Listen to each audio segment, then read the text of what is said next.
Na Mungu kama wewe hakuna popote,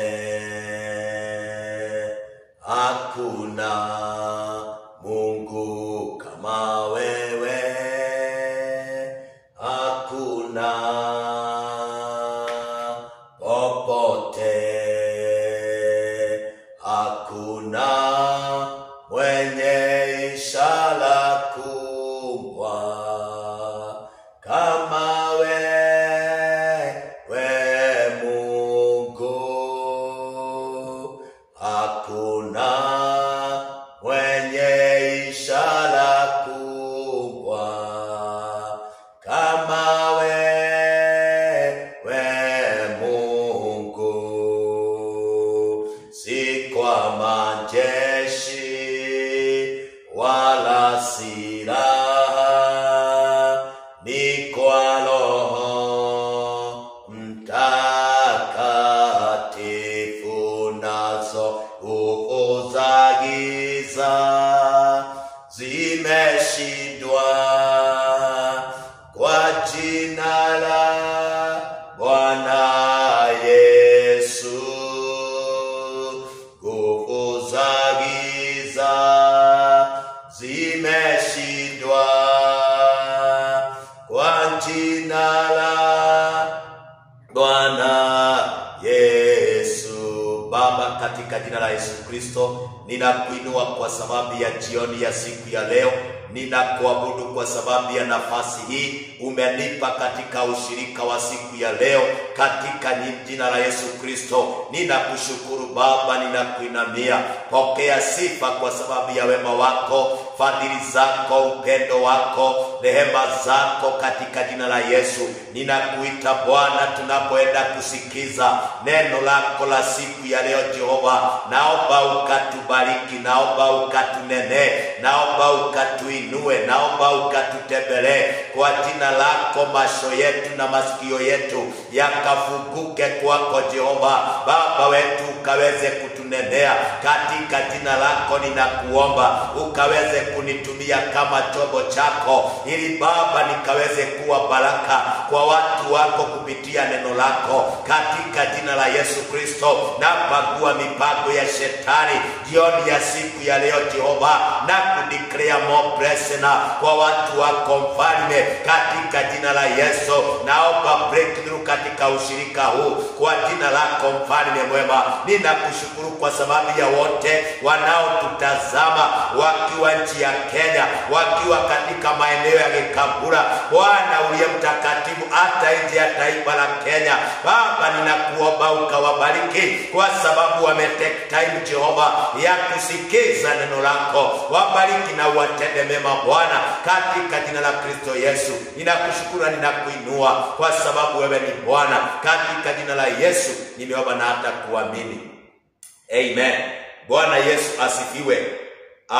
Jioni ya siku ya leo na kukaribisha katika ushirika wetu wa Wednesday hapa Christian Foundation Fellowship hapa Gikambura, na kwa majina yangu ninaitwa Pastor James Dohio, na nimeokoka, na ninamshukuru Bwana kwa sababu ya kuniokoa na kunipa neema ya kudumu katika wokovu, katika jina la Yesu. Na siwezi chukua jambo hili likiwa tu ni la kawaida. Ninaamini ya kwamba kukaa katika wokovu inagharimu mkono wake Bwana, katika jina la Yesu. Kuna wengi wanajaribu lakini wameshindwa, but I declare today ya kwamba ile neema Bwana ataashiria kwako, utaweza kushinda kila vita zote katika maisha yako, na utakuwa mtu ambaye amebarikiwa na Bwana katika jina la Kristo Yesu. Na Bwana atakutenda mema siku ya leo katika jina la Kristo Yesu. Bwana amenituma nikuje niweze kuongea neno lake jioni ya siku ya leo katika jina la Yesu.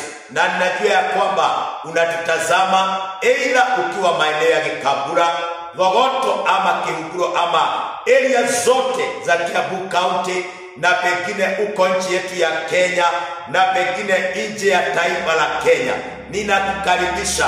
Wewe ni mtu wa maana sana katika jina la Kristo Yesu, na ninaamini ya kwamba utabarikiwa kwa neno la siku ya leo katika jina la Kristo Yesu.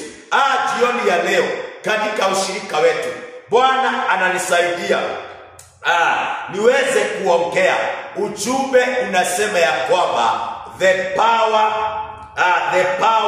of a vow before God. The power of a vow before God. Kwa sababu gani? Katika hii maisha tunaishi, hakuna kitu ya muhimu na hakuna kitu Mungu anachukua very serious kama kitu kinaitwa nadhiri. Bwana asifiwe. Mungu anaichukua very serious nadhiri, kwa sababu huwa tumezoea kuweka nadhiri kwa Mwenyezi Mungu, na wakati mwingine hatutimizi hiyo nadhiri, naye Mungu akiwa juu mbinguni anaichukua very serious.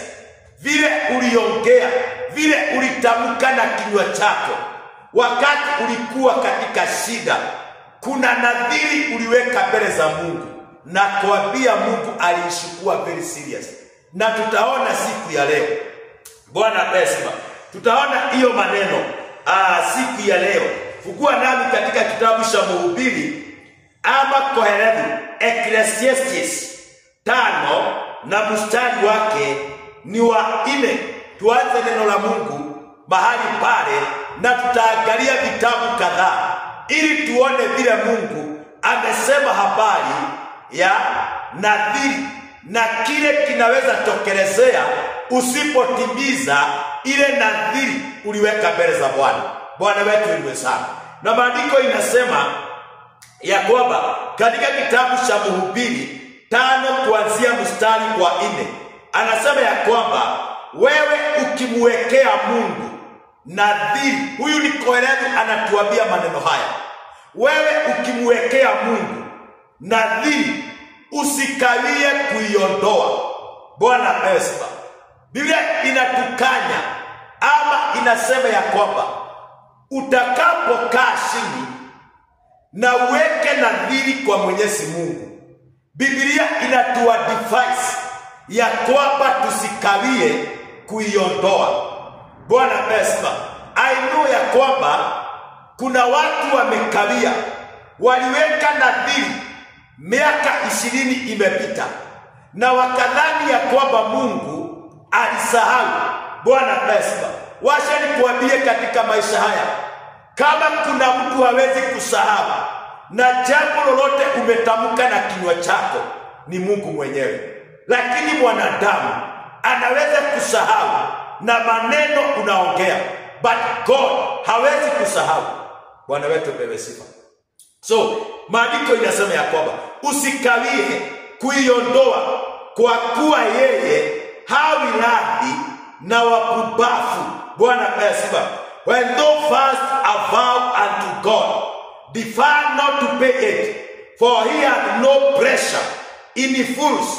Maandiko inasema pay that which hast vowed. Inasema ya kwamba basi uiondoe hiyo ulioiweka nadhiri. Bwana asifiwe. Badala ya kuweka nadhiri, afadhali uache. Bwana asifiwe. Because Mungu anachukua nadhiri, anachukua very serious. Bwana asifiwe. Because it has its own power. Nadhiri iko na nguvu zake, na kuna vile inafanya. Bwana wetu ni sana. Na tutaangalia tu kwa maandiko uone vile nadhiri inavyofanya. Bwana wetu apewe sifa. So maandiko inasema ya kwamba ni afadhali, angalia the advice. Maandiko inasema ni afadhali usiweke nadhiri kuliko kuiweka na usiondoe. Bwana wetu ni sana. Ndio maandiko huwa inasema ya kwamba usiwe wa haraka kuongea. Bwana atukuzwe. Ni wakati gani watu wanaweka nadhiri? Ni wakati ambao uko katika shida. Ni wakati ambao uko katika hali mbaya. Unaweka nadhiri, na ni vizuri kuelewa a vow is a promise made to God by a human being. Bwana asifiwe. A vow is a promise made to God by human beings. Bwana asifiwe.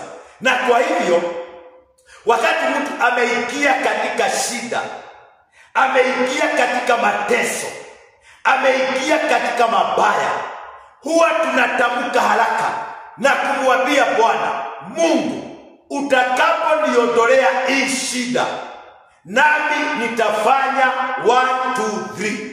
Hiyo nadhiri uliweka kwa Mungu ilishukuliwa very serious.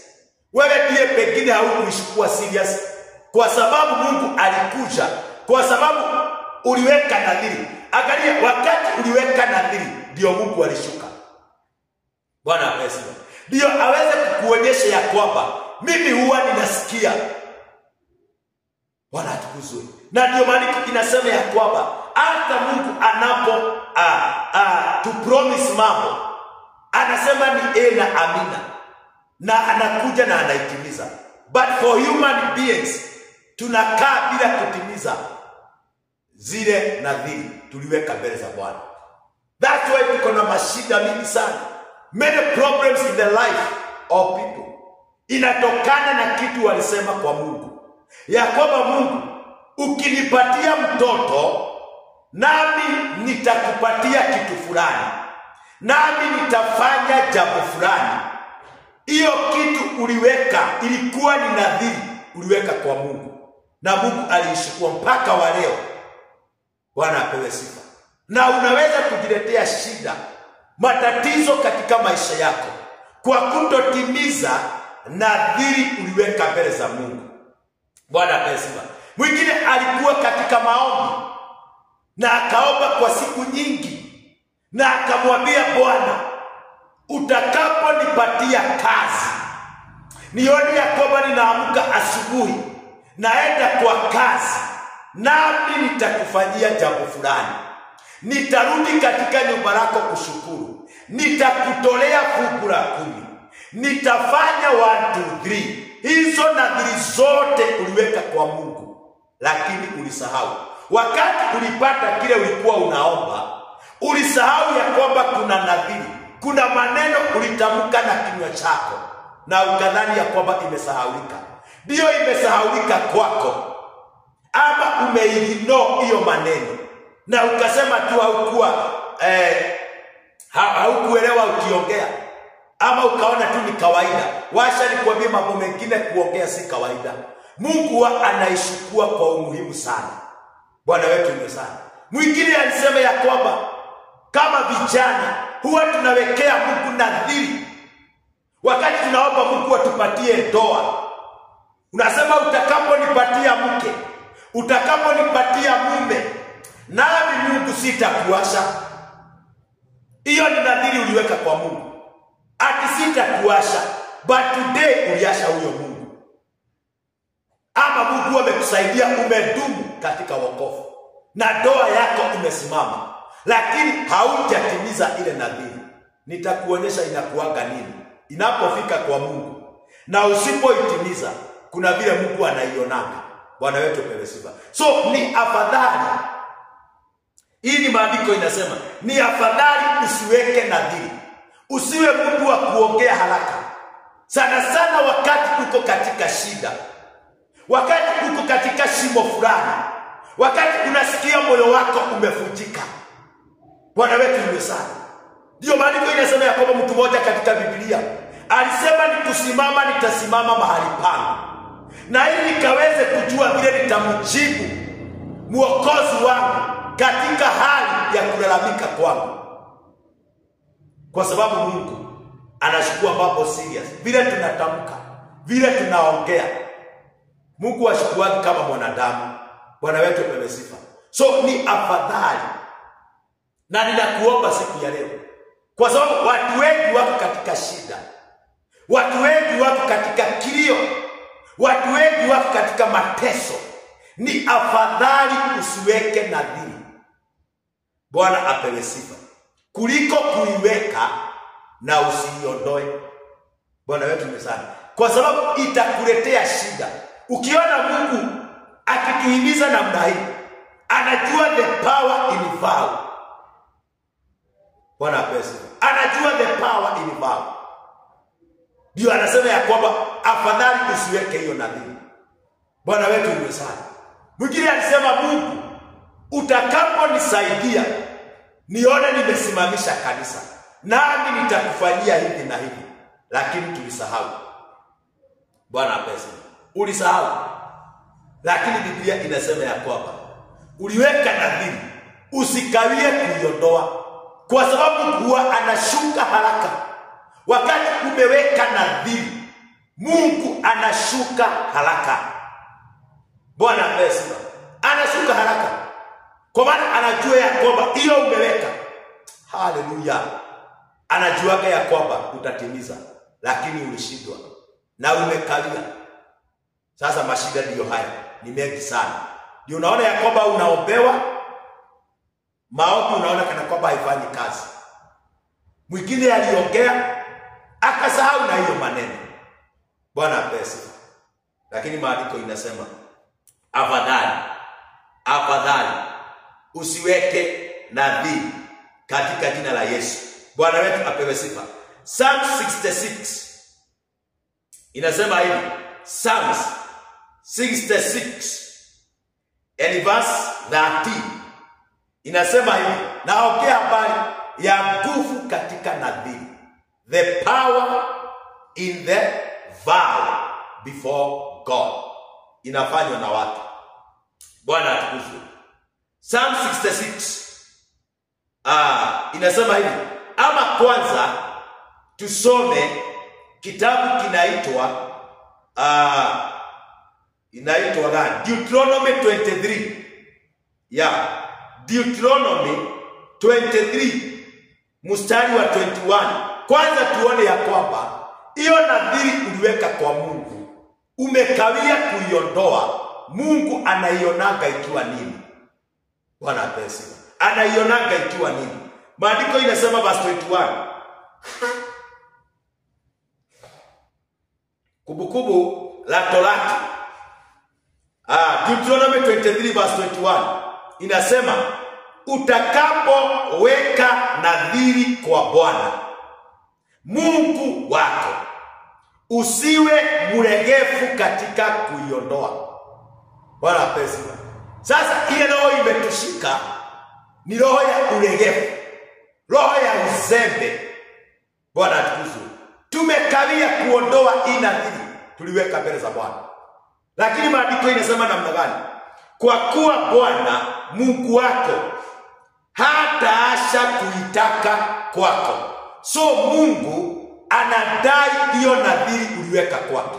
Chochote ulimwambia Mungu ya kwamba ukinifanyia hivi nami nitafanya hivi, hiyo kitu ulimwambia Bwana, anakidai mpaka siku ya leo. Na ndio maandiko inasema ya kwamba hataacha kuitaka kwako. So anaiclaim wherever you go, hata usahau ama ufanye nini, Mungu anaclaim the vow uliweka kwake. Ndio usiwe mtu wa haraka kuongeanga. Bwana apesiwa. Usiwe mtu wa haraka kuweka nadhiri ati Mungu utakaponiponya nami sitaondoka katika nyumba lako, nami sitakuasha. Lakini ukiponywa, mwingine anasahau alikuwa mgonjwa, anasahau kuna nadhiri aliweka mbele za Bwana. Sasa ugonjwa umekurudia. Ni wakati wameondoka dunia hii kwa sababu ya kutotimiza nadhiri. Bwana apesiwa. Yaani Mungu anakufanyia muujiza wa uponyaji, alafu unaona kana kwamba ni daktari, unaona kana kwamba ni pesa zako, na uliweka nadhiri wakati ulikuwa kwa kitanda, wakati haukuwa unajiweza. Ukamwambia Bwana, utakaponitoa katika hii kitanda nione ya kwamba ninatembea na miguu yangu, Bwana nitarudi katika kazi yako, Bwana nitarudi katika nyumba lako, Bwana nitakutolea kitu fulani.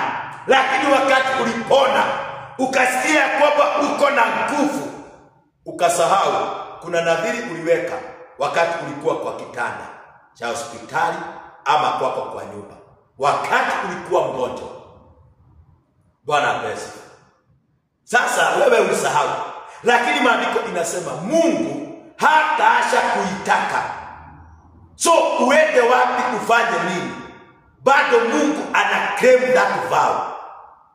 Bwana wetu apewe sifa. Yaani anasema hivi ya kwamba hataasha kuitaka kwako, nayo hivi itakuwa dhambi kwako. Bwana pesa.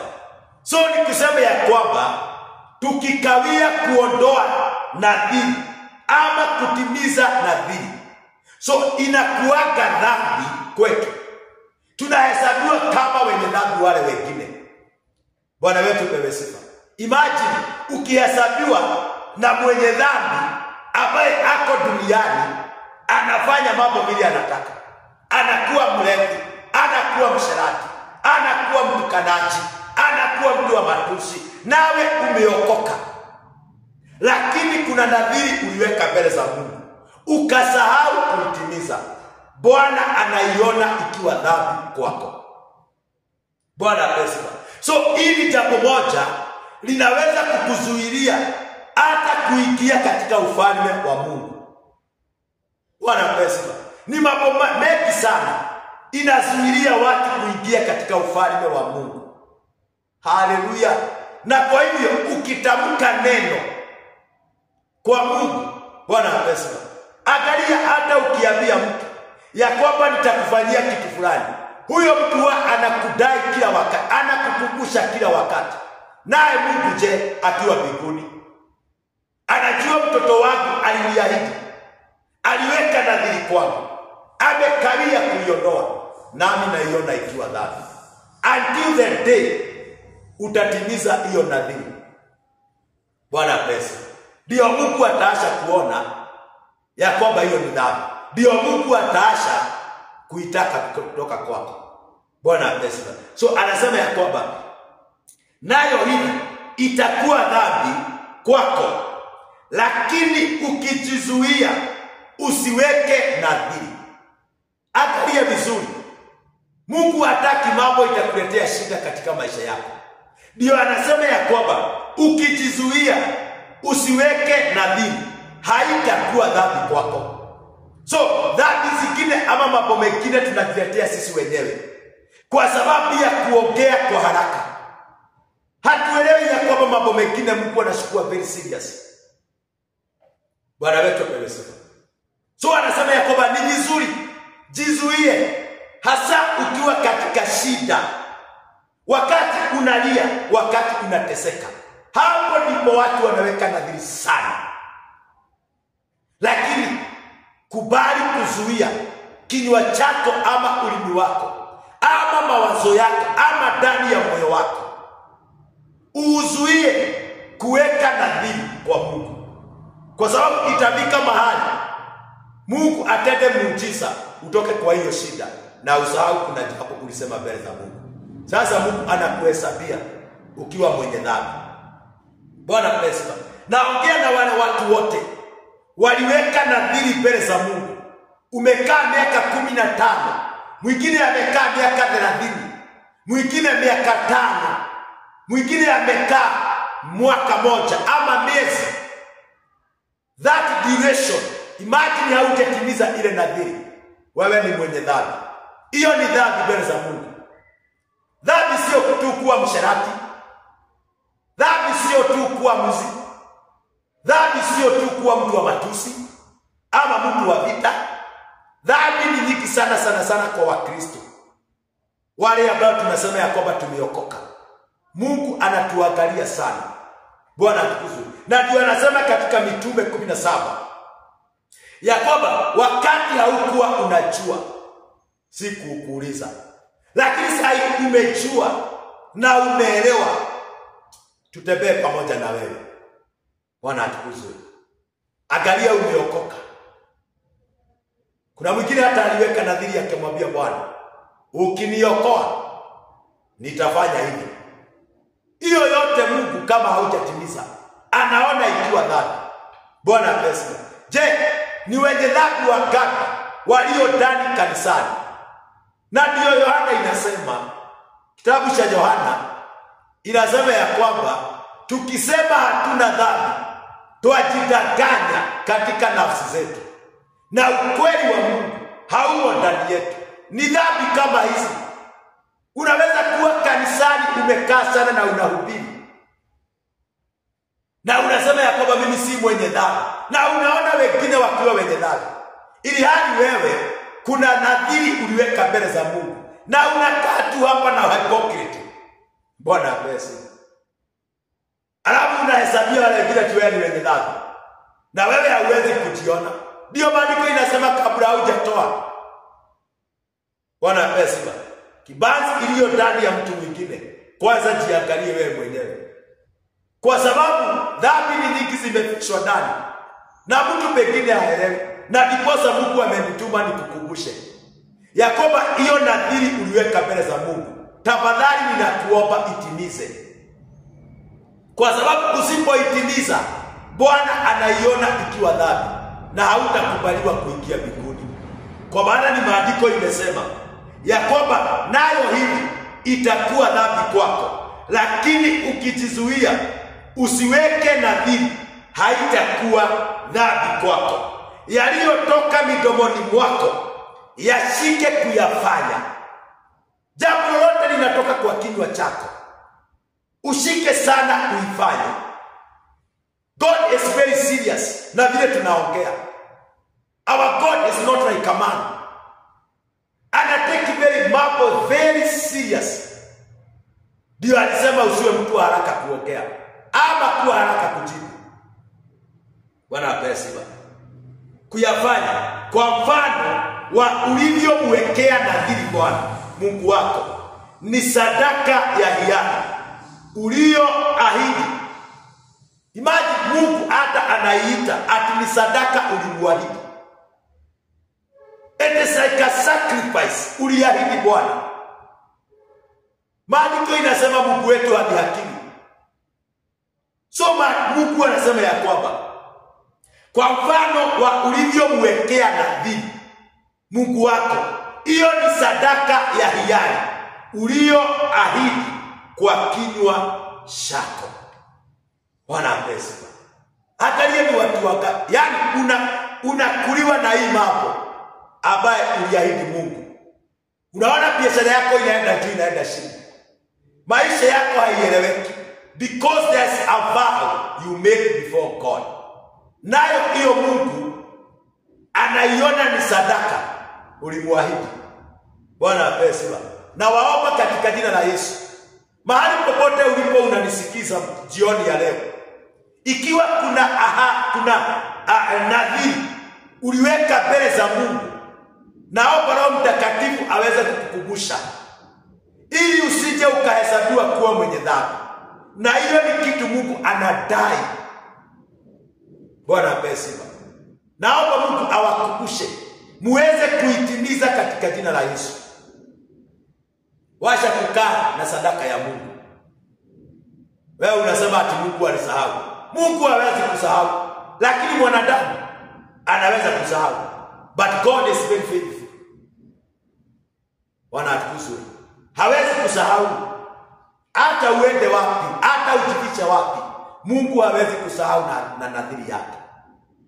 Na ndio anasema ya kwamba ulivyomwekea, hiyo ni sadaka ya hiari. Bwana wetu apewe sifa. Ni sadaka ya hiari.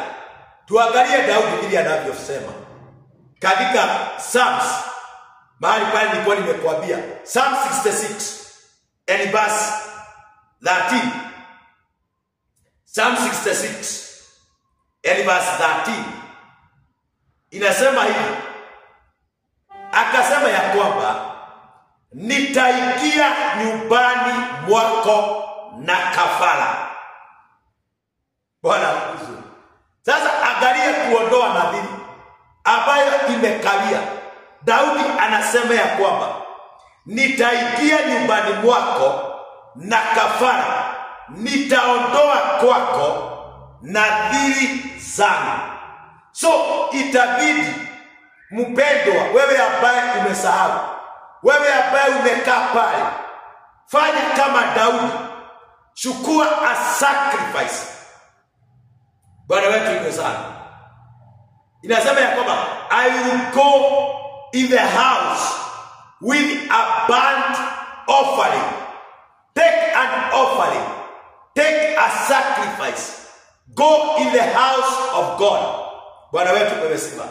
Na the Bible says ya Kiingereza, I will pay my vow. Kwa sababu ya kukalia. Daudi anasema I will take a burnt offering and go in the house of God. Hallelujah. And I will pay my vows. Hallelujah.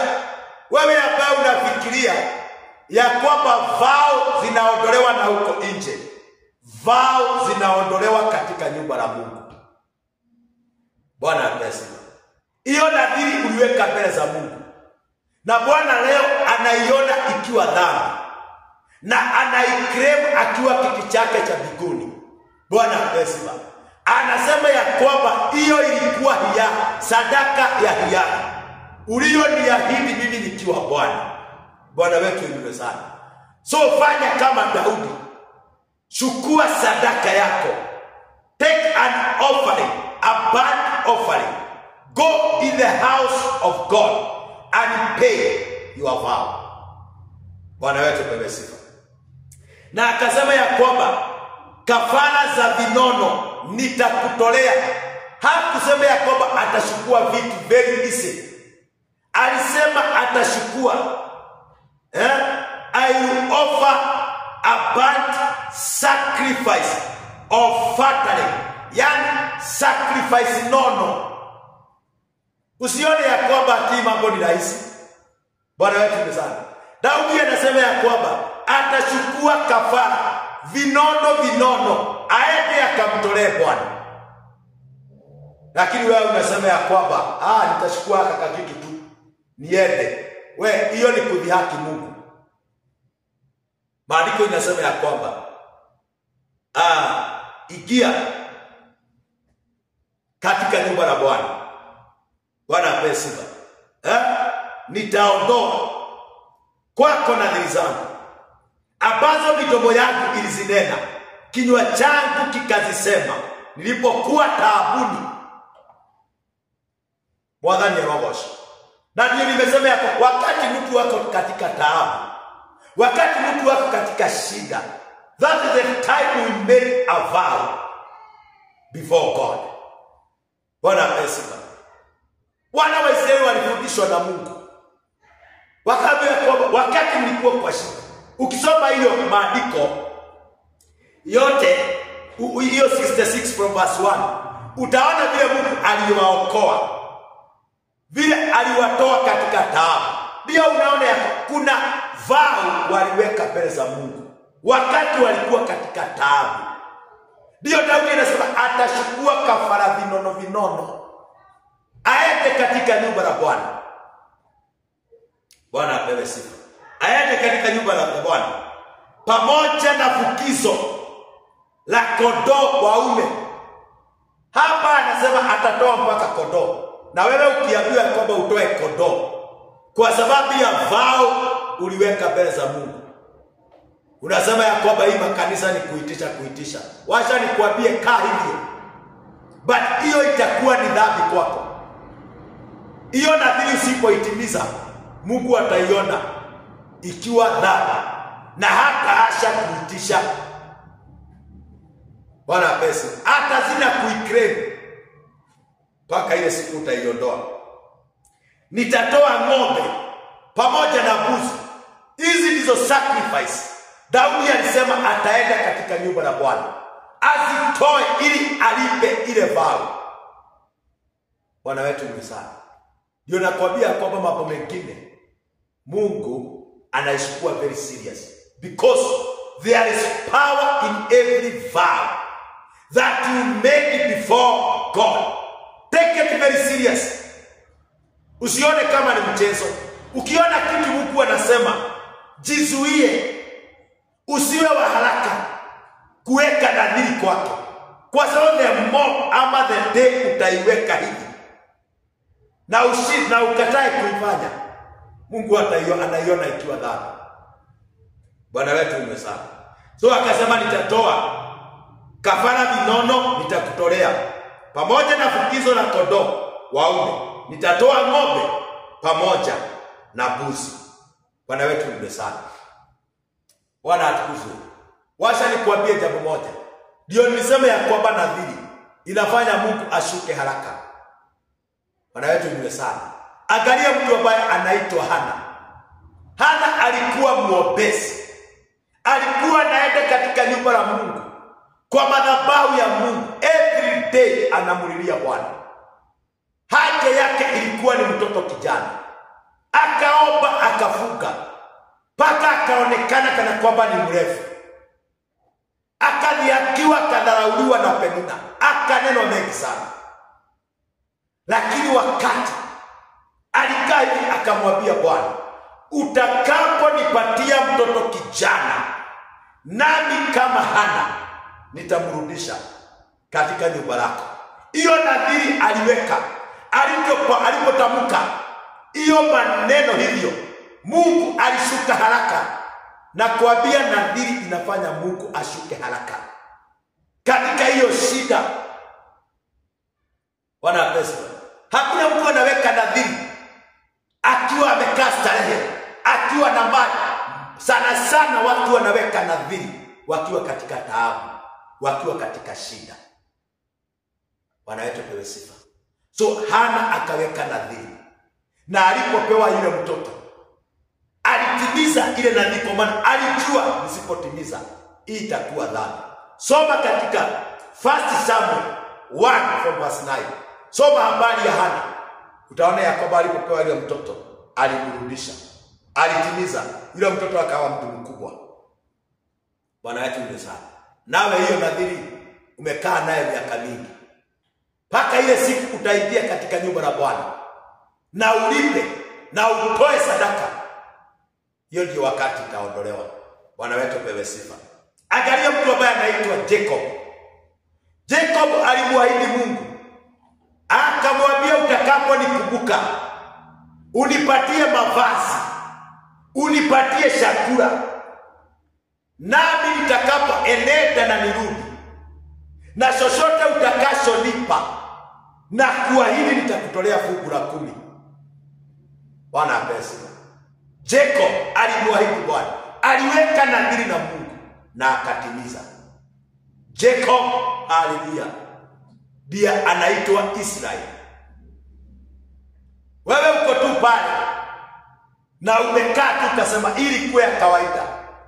Siwezi pelekea watumishi wa Mungu, siwezi ingia kanisani. Hiyo vao, hata ukienda wapi, vao zinalipiwa katika nyumba la Mungu. Soma Biblia vizuri na usikubali kudanganywa na mtu yeyote. Bwana pesa. Soma Biblia. Unaona Jacob alibarikiwa na Bwana katika jina la Kristo Yesu. Alibarikiwa in Jesus name.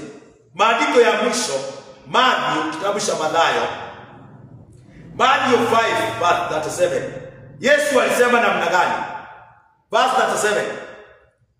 Alisema hivi ya kwamba, bali maneno yenu yawe ndio, lakini isiwe sio, kwa kuwa yazidio hayo yatoka kwa yule mwovu. Hata Yesu alijua, let your word, hiyo maneno, hiyo nadhiri, washa iwe ndio. Lakini mwingine anasema ya kwamba mimi sikusema, mimi sikuongea. Bwana wetu niwe sana. Na kuomba siku ya leo, tuliweka nadhiri mbele za Mungu, na pengine ulisahau. Hiyo ndio sasa inafanya Mungu aone ya kwamba ni dhambi, anaiclaim every day. Ndio unaona ya kwamba there's some grace in your life because of the vow that you made. Wakati ulikuwa katika shida, wakati ulikuwa katika taabu, wakati ulikuwa katika vita, wakati ulikuwa katika katika mabaya, ulimwahidi Mungu, uliweka nadhiri kwa Bwana. Je, swali yangu ni hii, je, umeitimiza?